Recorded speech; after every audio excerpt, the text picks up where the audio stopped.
Kabayan, pakinggan po natin ang reaksyon ni Senator Ping Lacson kay Senator Marcoleta. Recognized.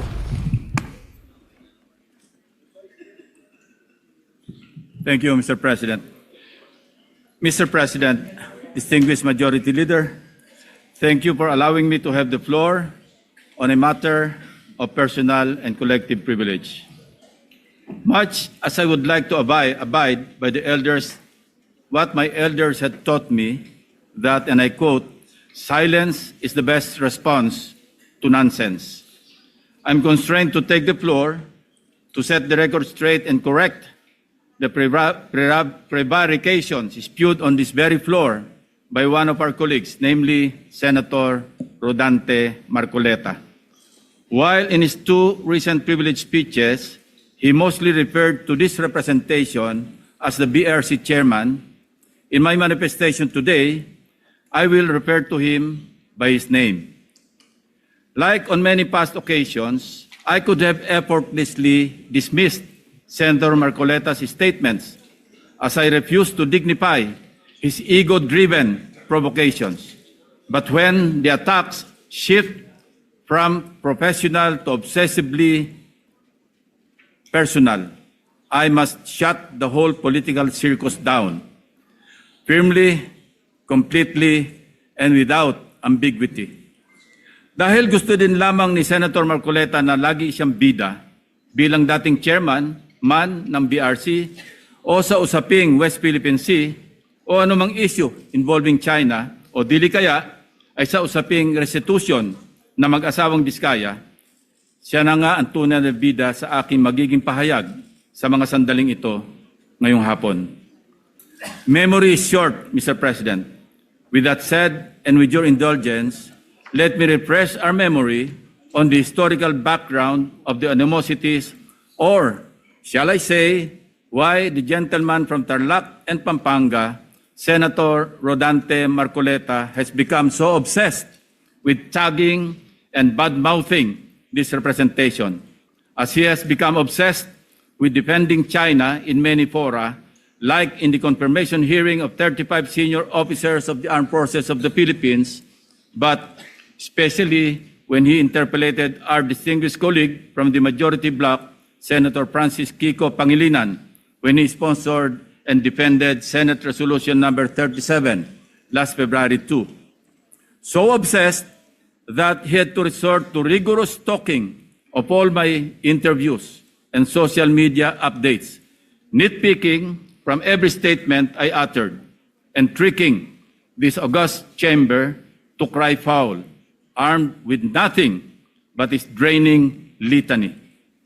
Since Senator Marcoleta apparently knows every word I say in my media interviews and every move I make in this chamber, napilitan akong balikan ang napakaraming pagkakataon na ako ay naging paksa ng kanya mga personal na atake. Perhaps, Mr. President, it started when this representation inquired about Senator Marcoleta's hilaw interpretation of Senate rules relative to his motion to dismiss in the impeachment case against Vice President Sara Duterte last year. Thus, on August 6, 2025, I manifested my inquiry regarding Senator Marcoleta's arguments calling for the dismissal of the impeachment case against Vice President Sara Duterte using Section 135 of the Senate rules. I highlighted that nowhere in our rules can we find a provision on a motion to dismiss, nor is there a suppletory application of the rules of court and other references like the Riddick's Manual, etc., to accommodate such a motion. I merely raised a parliamentary inquiry into how we can deal with the said motion to dismiss an impeachment case, given that we were then constituted as a legislative body in plenary session and not as an impeachment court. It was supposed to be a simple parliamentary inquiry from what I considered then, and I quote, medyo hilaw na interpretation ng ating Honorable Marcoleta, unquote. Ewan ko, Mr. President, simula nang nasopla ko si Senator Marcoleta sa floor, ay tila nagtanim na siya ng poot sa kanyang dibdib. On August 20, 2025, I delivered my first privilege speech entitled Flooded Gates of Corruption to bring to the attention of the Senate and the Filipino people the syndicated corruption in the implementation of flood control projects. Pinaghirapan ko at ng aking team na buuin ang aming mga findings upang maisapubliko ang mga anomalya sa flood control na makakatulong sana sa sinasagawang inquiry in aid of legislation ng Blue Ribbon Committee na noon ay kanya pang pinamumunuan. Ang hindi ko inaasahan, minasama pa ito ni Senator Marcoleta sa pamamagitan ng kanyang TV program noong August 29, 2025. Panoorin po natin ang mga portions ng video.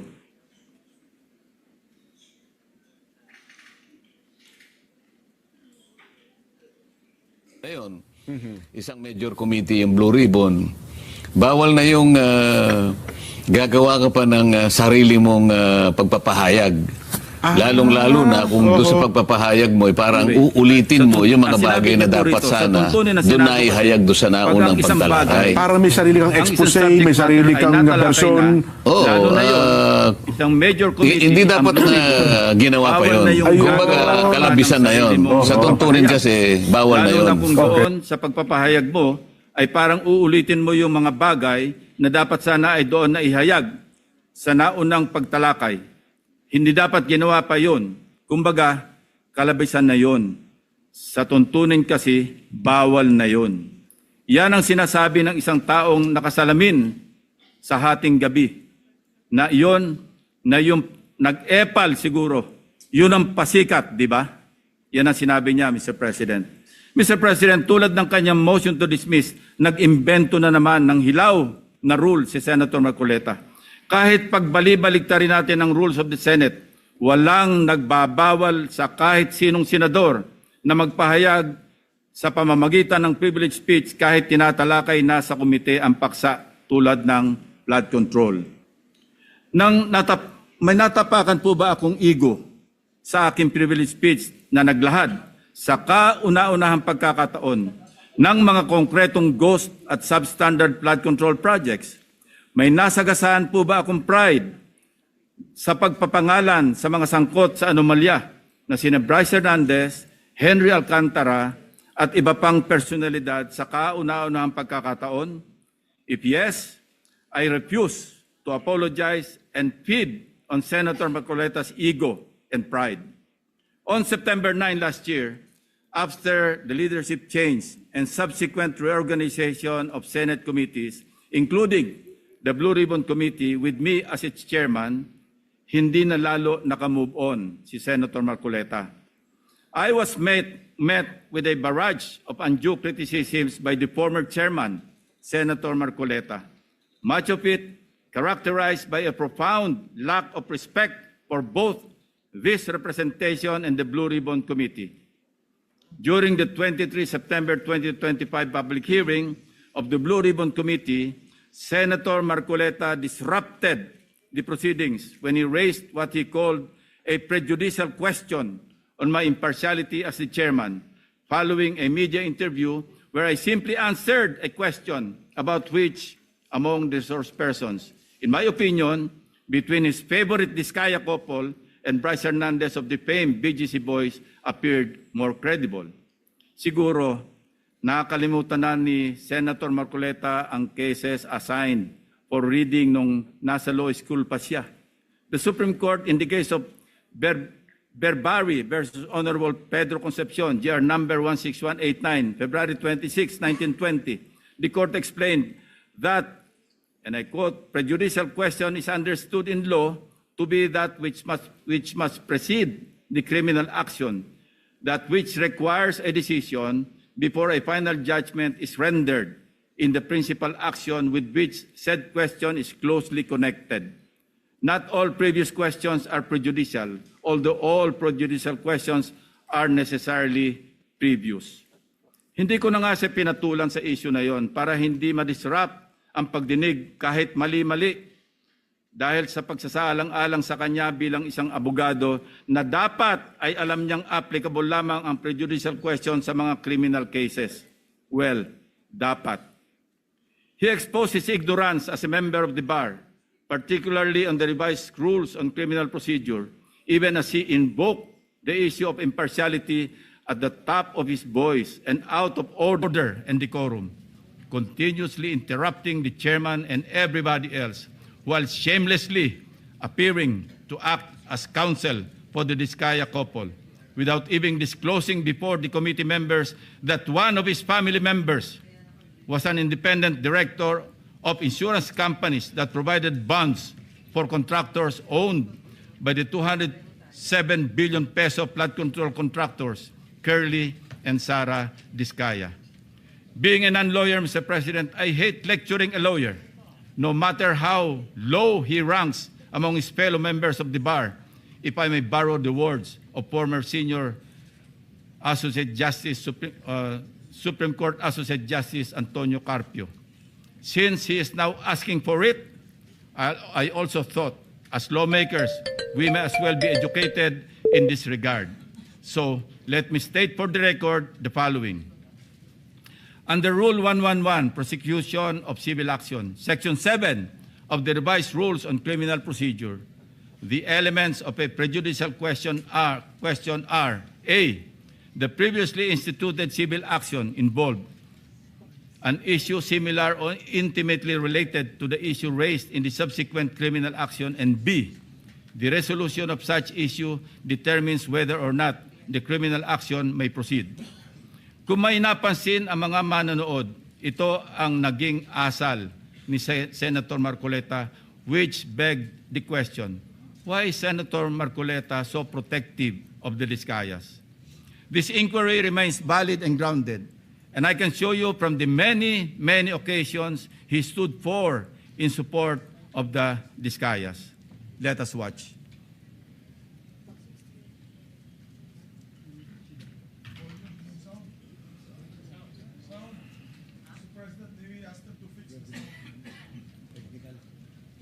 May I ask for 1 minute suspension, Mr. President? Session suspended.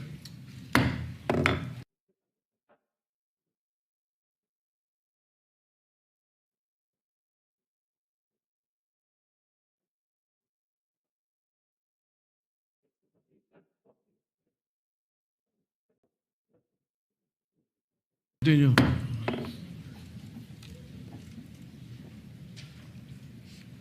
Technical, go ahead, you play that. If you're ready.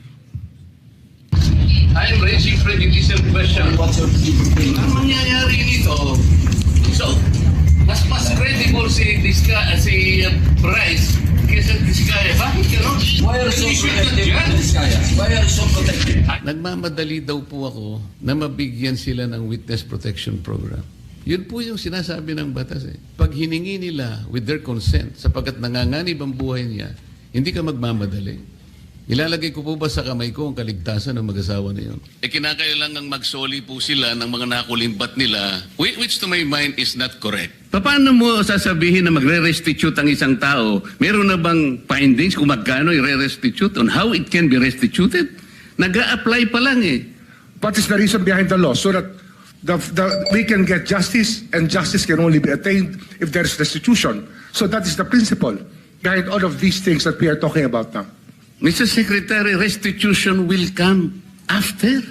It cannot be... Sir, it can come before or after, sir. It can come before. You cite the law that it come before. Yung Diskaya, to my mind, were the first to apply under the Witness Protection Program. Ang problema po doon, kung wala namang korte pa pong nagsasabi kung talagang sila'y nagnakaw o nakapagnakaw, sino pong magkukwenta noon? Problem is, ang sabi ng dating DOJ Secretary, ba hindi, kinakailangan isoli muna yung mga pinagnanakaw.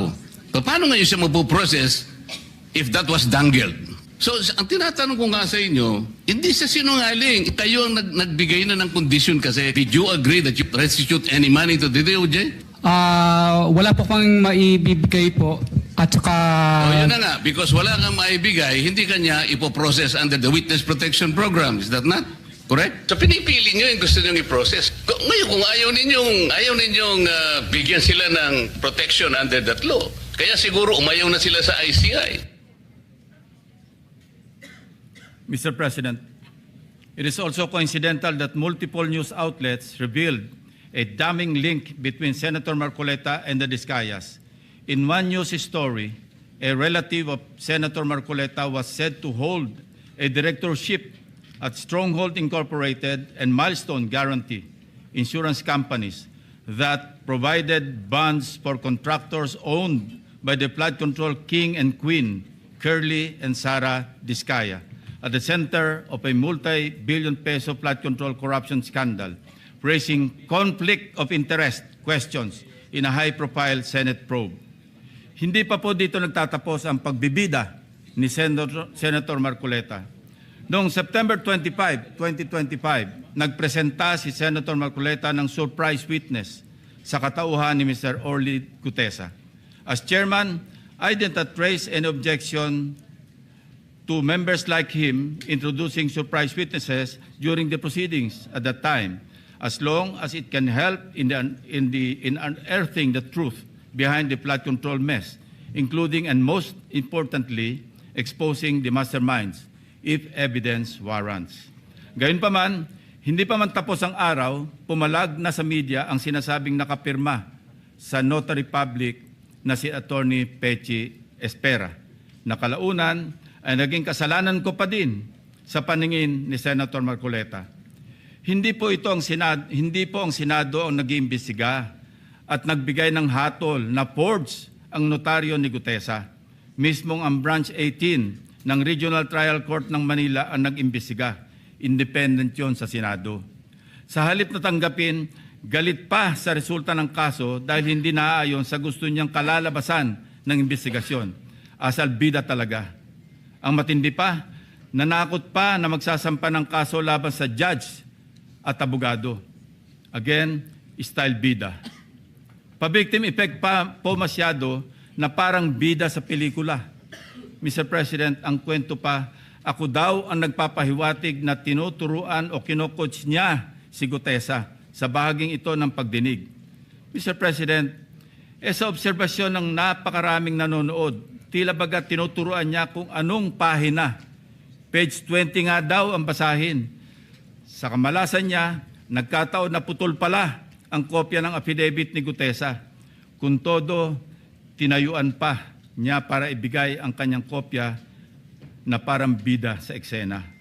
Nakalimutan yata ni Senator Marcoleta na naka-live TV coverage ang pagdinig, kaya walang pakundangan at walang kahihiyan sa inasal niya.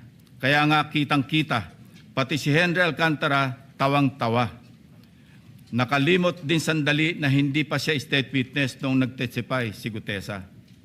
Let us watch the actual video dahil baka sabihin na naman niya nag-splice kami ng video. Let's watch. Ang nasabing basura, ito. Merong napuputol sa binabasa mo eh. Huwag kang magmadali. Huwag kang magmadali. Naputol na. Ulitin mo yung paragraph 20. Wala na akong, hindi ko makita na putol na siya.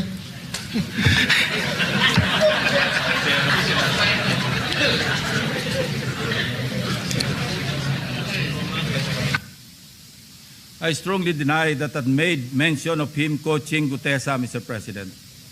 Ulitin ko, sakaling hindi pa rin talaga magets, tinanggap pa rin ng komite ang sinumpang salaysay ni Gutesa bilang valid at bahagi ng record dahil sa katotohanan siya ay personal na humarap at nagpatunay under oath ng nilalaman ng kanyang affidavit. Ang masama, Mr. President, tinanggap naman natin sa record ang testimonya ni Mr. Gutesa. Hindi pa rin tumitigil sa kakareklamo si Senator Marcoleta. Mr. President, ang tunay na issue hindi ang forged na affidavit kundi ang biglaang pagtatago at pagkawala ni Gutesa. For the information of this body, Mr. Gutesa, who was presented as a witness by Senator Marcoleta, has been unavailable since his initial appearance. Moreover, the committee made the option for Senate protection available to him, but he declined as evidenced by his signed waiver. And we are dutiful in locating him, Mr. President. Pinuntahan namin ang lahat ng addresses para mayabot ang imbitasyon ng komite and even rigorously visited our CCTV camera footage. Again, displaying his obsessiveness for the nth time, Senator Marcoleta even lambasted me by implying that I was surveilling his office. Galit na galit. Samantalang nais lamang nating matukoy kung sakaling may kasama si Mr. Gutesa nang dumating sa Senado upang sa gayon ay magkaroon tayo ng lead kung paano siya muling maimbita sa susunod na pagdinig. Hindi ko na nga pinalaki ang aking mga obserbasyon sa paksang ito, Mr. President. Sa halip, sinubukan pa rin naming hingin ang kanyang tulong sa paghahanap kay Sergeant Gutesa. Again, Senator Marcoleta in his TV show ranted against me. Let's watch. Tatanungin ko siya, bakit mo kinur sa akin to? Iniinsulto mo ba ako? Parang insulto naman sa akin yun. Ba't mo ikukor sa akin? Sino ka ba? I dare ask, Mr. President, if a committee member brings a witness bearing such damaging allegations, does the burden of transparency not follow? Is it not just proper to cooperate with the committee regarding his whereabouts? Why then does Senator Marcoleta find my position so offensive? On many occasions, Senator Marcoleta made statements that undermined the authority and collective integrity of the committee. Mukhang aabutin tayo hanggang bukas kung iisa-isahin ko pa lahat ang katakot-takot na pag-alipusta ni Senator Marcoleta sa komite na kinabibilangan din naman niya. He continued the same litany in his speech yesterday, Mr. President. Let me count and rebut it once and for all. 1. On the release of the minority report. Tahasang pinagmamalaki ni Senator Marcoleta ang minority report for the lack of better term, he said, na kanyang nilabas noong December 10, 2025, na siya ring naging paksa ng kanyang litanya kahapon.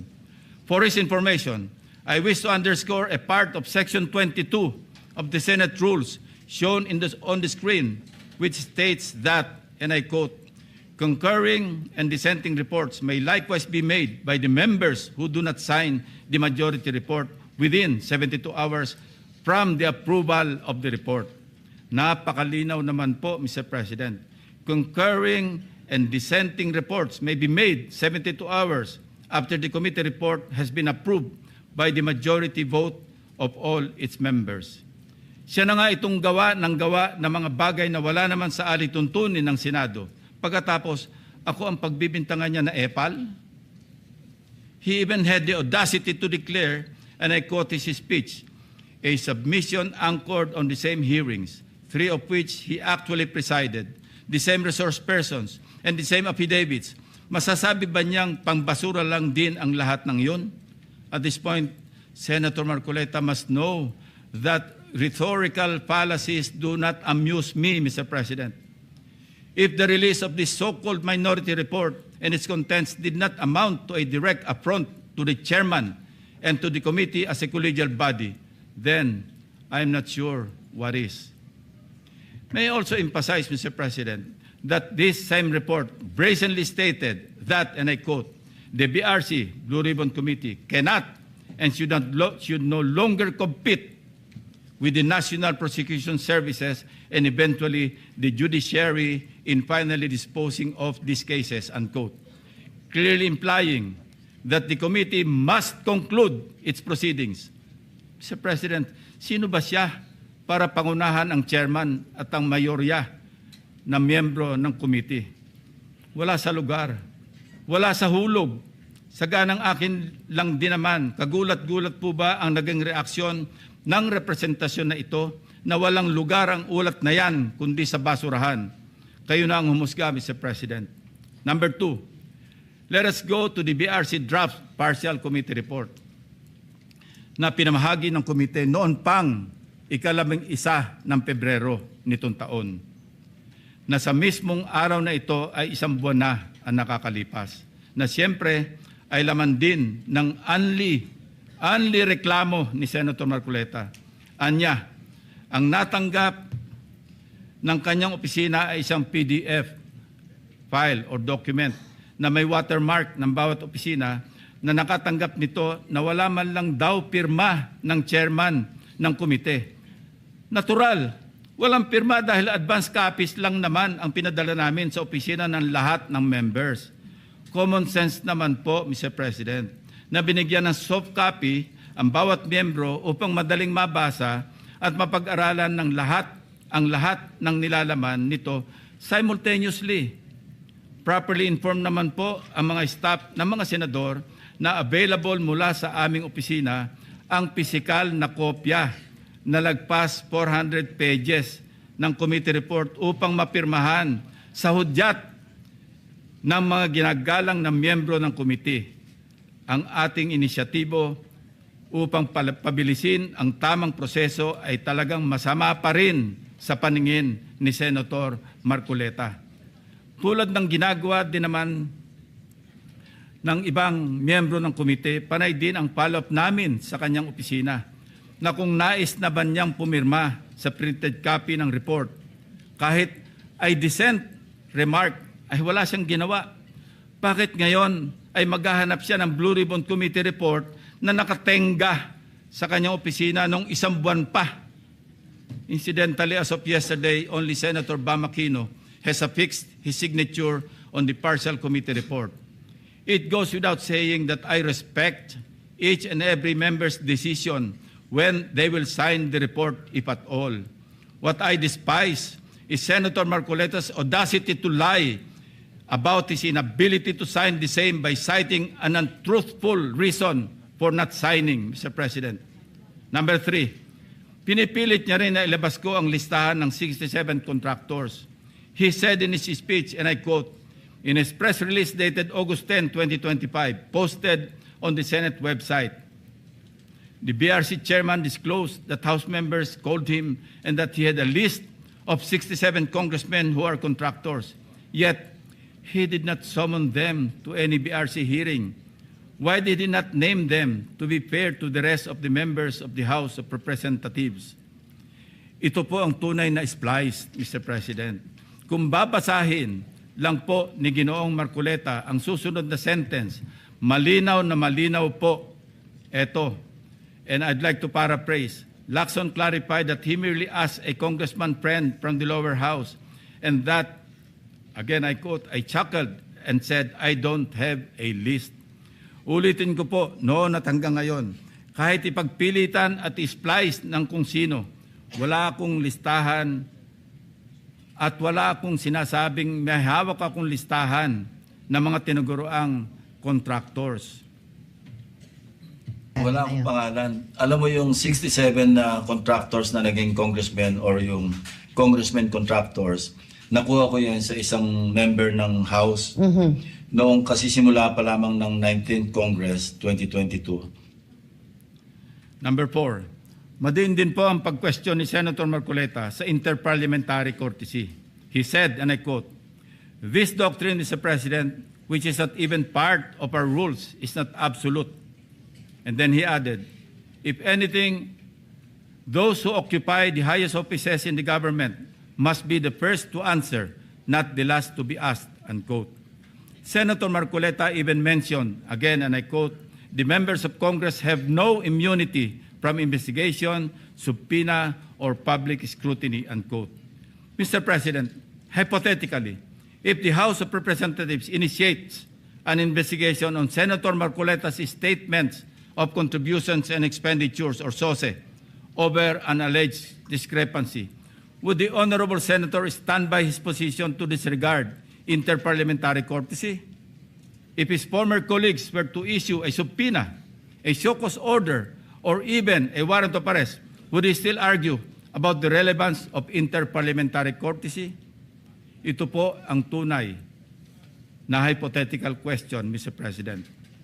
Lest we forget, 2 taon pa lamang ang nakakalipas, siya mismo ang nagsisisigaw sa House of Representatives at nag-motion na i-terminate ang budget deliberations para bigyan ng parliamentary courtesy ang Office of the Vice President.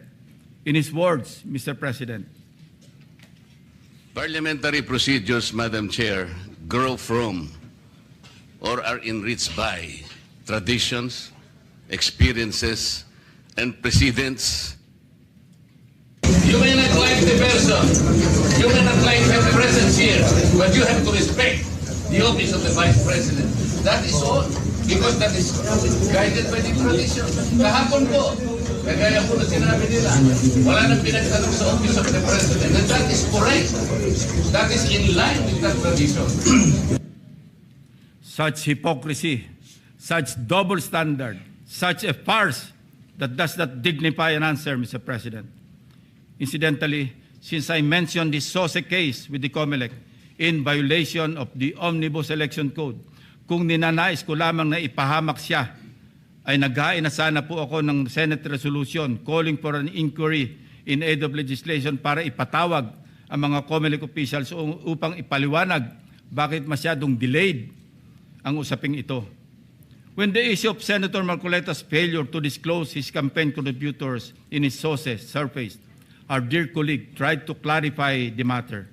In fact, during his own show sa Ganang Mamamayan dated November 8, 2025, he made the following disclosure. Please watch.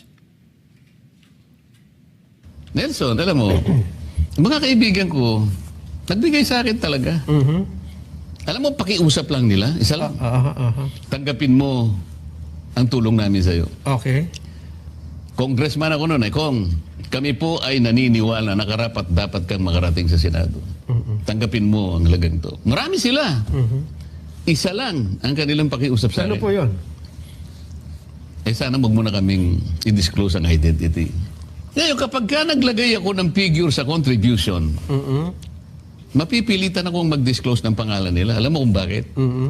Merong kaakibat na kung tawagin ay deed of acceptance of donation. Paano yun ka ako? Contribution to eh. Hindi, sabi niya, binigay ko nga sa'yo contribution pero utang na loob mo sa akin yan. Ituring mo na lang na utang, sabi niya, di ba? Loan.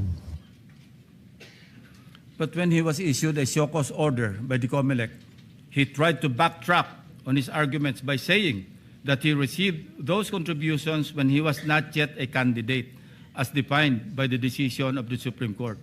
I guess Senator Marcoleta and his legal team thought they were being smart by being technical about when these contributions were made.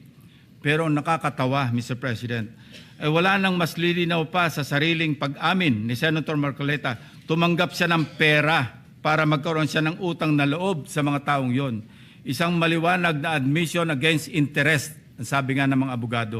Bilang isang abogado, dapat alam ni Senator Marcoleta na dahil dito ay shoot siya sa balde sa kasong indirect bribery under Article 211 ng Revised Penal Code dahil member siya ng House of Representatives ng panahon na yon. Maliwanag sa batas na krimen sa mga public officials na tumanggap ng pera o gift by reason of their office kahit walang pangako na particular act or omission sa nagbigay ng pera. Bakit nga ba hanggang ngayon ay hindi pa rin nilalabas ng COMELEC ang resolution ng SOSE case ni Senator Marcoleta? Number 4, as for Mr. Saldico, let me state this plainly. 2 beses nating siyang naimbitahan para personal na humarap at personal na mag-testify sa komite. He needs to appear and substantiate the statements he posted on his Facebook account. Twice, he refused, citing medical and security reasons. Dahil sa bigat at seryosong aligasyon kanyang binitiwan, hindi maaaring pahintulutan ng komiting ito na manatiling nakabitin ang mga akusasyon na hindi siya humaharap at nanunumpa sa harap ng kapulungang ito. Sa katunayan, ako pa mismo ang nagmungkahi sa ating chat group na payagan siya magtestigo sa mula sa Philippine Embassy kung saan man siya naroroon. Gayunpaman, pinarating ni Senator Ronald Bato de la Rosa mismo ang kanyang apprehension sa suhestyong ito sa pamamagitan ng kanyang text message. Nais ko rin bigyan diin, Ginoong Pangulo, nang diskusyong yon ay nangyari bago pa man ilabas sa social media ni Saldico ang kanyang mga aligasyon. Panghuli, tungkol sa isyu ng apostille. Ang isang apostille affidavit ay hindi kailanman maaaring maging alternatibo sa personal appearance. Hindi ito mapapalitan ng direct testimony at lalong hindi dito mapapalitan ang tungkulin ng isang saksi na harapin ang komite, sagutin ang mga katanungan at sumailalim sa masusing pagsusuri. Kung handa si Saldico na magbitiw ng mga seryosong akusasyon sa publiko, dapat ay handa rin siyang humarap sa atin at panindigan ang mga alegasyong iyon sa ilalim ng sumpa. Ikalima, sa kanyang akusasyon sa representasyon ito kaugnay ni Congressman or former Speaker Martin Romualdez. Kung binasa lamang po ni Senator Marcoleta ang partial committee report, makikita po niya na nakapaloob na doon ang lahat ng nais niyang ipahayag. Kung hindi man higit pa, rekomendasyon para sa fact-finding investigation, AMLAC bank inquiry and filing of freeze order petitions are for future. Kung napakarami pa niyang gustong ipaglaban at paimbestigahan, bakit siya rin ang nagsabi sa kanyang minority report na dapat tapusin na ang pagdinig? Kung sa bagay, kung mayroong isang bagay na consistent si Senator Marcoleta, ito ay ang pagiging inconsistent sa kanyang mga pinagsasabi. As to the other witnesses allegedly not invited by the committee, it bears stressing that the committee has not terminated its hearings, contrary to the suggestion in the so-called minority report. The intention at this stage is simply to have the partial committee report filed and sponsored in order to reflect the evidence received thus far and to allow the committee to consider the next steps, taking into account the views of the members on other areas that may be pursued as the path forward toward the eventual conclusion of the hearings. As to the other matters raised under the rules of the Blue Ribbon, the chairman serves as the chief executive officer of the committee and, as such, exercises broad discretion over matters pending before it, including the invitation of witnesses. Members may suggest witnesses or move for the invitation during a hearing, and if such motion is approved by the members of the committee, the same will, of course, be respected by the chair. Pang-anim, sa kawalang kamatayang i-give up ang KIG remark na umabot din sa isang full privilege speech upang ipangalandakan na ako ay nasa likod ng pag-splice ng kanyang video upang siya ay siraan. His statement, and I quote, verbatim, Mr. President, ang gawin natin po para madali, i-give up natin ang KIG. Then, mako-coordinate na natin lahat, unquote. Is that merely suggestive, Mr. President? Ito ay kasing kintab ng bumbunan na nasinagan ng tirik na araw sa tanghalin tapat, Mr. President.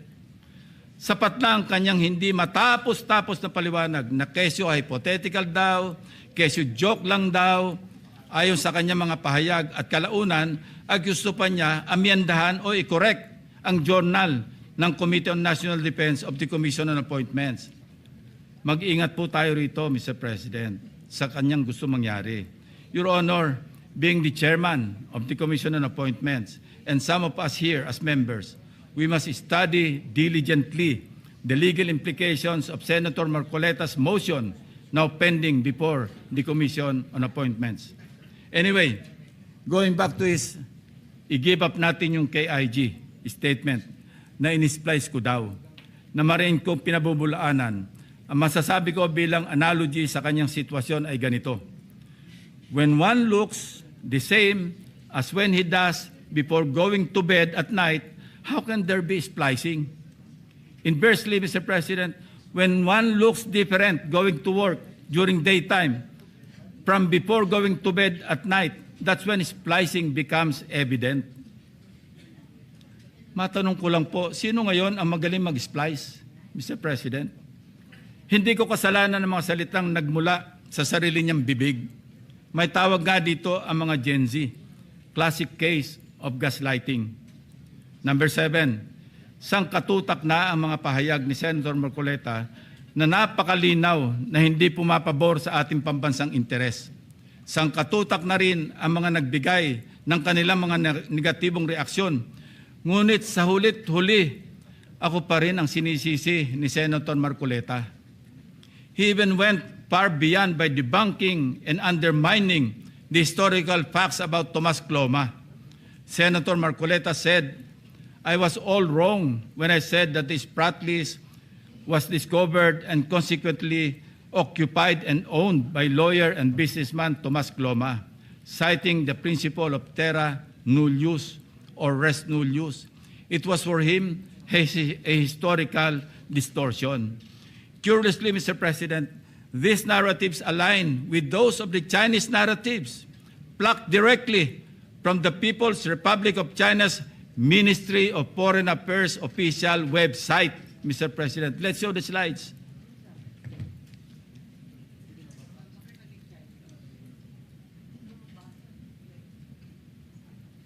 Ayan po, kita-kita natin kung anong sinabi ng website ng Ministry of Foreign Affairs ng People's Republic of China. Yan din ang kanya sinasabi. Now, Senator Marcoleta speaks of a pattern that he himself built in his head to discredit this representation. But if we backtrack the events that transpired in the past several months, one thing is crystal clear. When cornered by the fault of his own doing, he employs a diversionary maneuver, pathetically stretching the conversation, no matter how illogical, until people get drained and tired. Just as a squid squirts ink to darken the water and blind everyone around while it swims away, a person may throw out irrelevant issues, fake scandals, or emotional outbursts to distract the public from the actual evidence or the main point of an investigation. After all is said and done, I am tempted to ask these questions, Mr. President. On the West Philippine Sea, which side of the South China Sea is Senator Marcoleta on?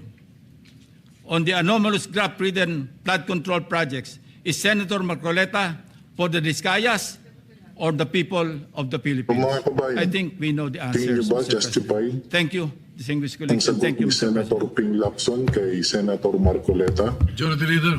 Pag-comment na lang sa baba kung justified o hindi justified. Huwag niyong kalimutan din po na mag-subscribe, i-share at like itong video na to para sa mga future na gagawin kong video. Salamat.